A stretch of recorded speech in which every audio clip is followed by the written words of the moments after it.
नमस्कार मित्रांनो महिला दिनाच्या निमित्तानं गॅसचे दर स्वस्त करण्यात आलेले आहेत। देशाचे पंतप्रधान नरेंद्र मोदी यांच्या माध्यमातून गॅसचे दर कमी करण्यात आले आहेत। तर आजच्या व्हिडिओच्या माध्यमातून जाणून घेऊया नेमके गॅसचे दर किती रुपयांनी कमी झालेले आहेत। त्यासाठी व्हिडिओ शेवटपर्यंत पहा। मित्रांनो, इथे तुम्ही पाहू शकता नारी शक्तीला मोदी सरकारचे नमन।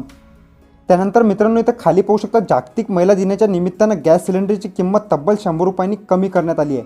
भारतातील सर्व कुटुंबावरील विशेषतः महिला भगिनीवरील आर्थिक ताण कमी होणार आहे, असे ग्रामविकास, पंचायत राज व पर्यटन मंत्री महाराष्ट्र राज्य गिरीश महाजन यांनी ट्विट करून सांगितले। मित्रांनो, गिरीश महाजन यांचं ट्विट तुम्ही पाहू शकता। जागतिक महिला दिनाचे औचित्य साधून गॅस सिलेंडरची किंमत 100 रुपयांनी कमी करून मोदी सरकारने देशातील तमाम महिला भगिनींना अनोखी भेट दिली आहे। त्यानंतर मोदी सरकारच्या या निर्णयाने संपूर्ण कुटुंबाची व संसाराची आर्थिक घडी सांभाळणाऱ्या माता भगिनींना दिलासा मिळाला आहे। अशा कल्याणकारी निर्णयासोबत महिला शक्तीकरणासाठी मोदी सरकारच्या वतीने विविध योजना राबवल्या जात आहेत। विकसित भारताच्या नारीशक्तीला अधिक भक्कम करण्यासाठी आपले योगदान देऊया। त्यानंतर मित्रांनो, मंत्रिमंडळात आणखी एक मोठा निर्णय घेण्यात आलेला आहे। पीएम उज्ज्वला योजनेच्या लाभार्थ्यांना 300 रुपये लक्षित अनुदान यापुढे सुरू ठेवण्यात मंत्रिमंडळाने मंजुरी दिली आहे।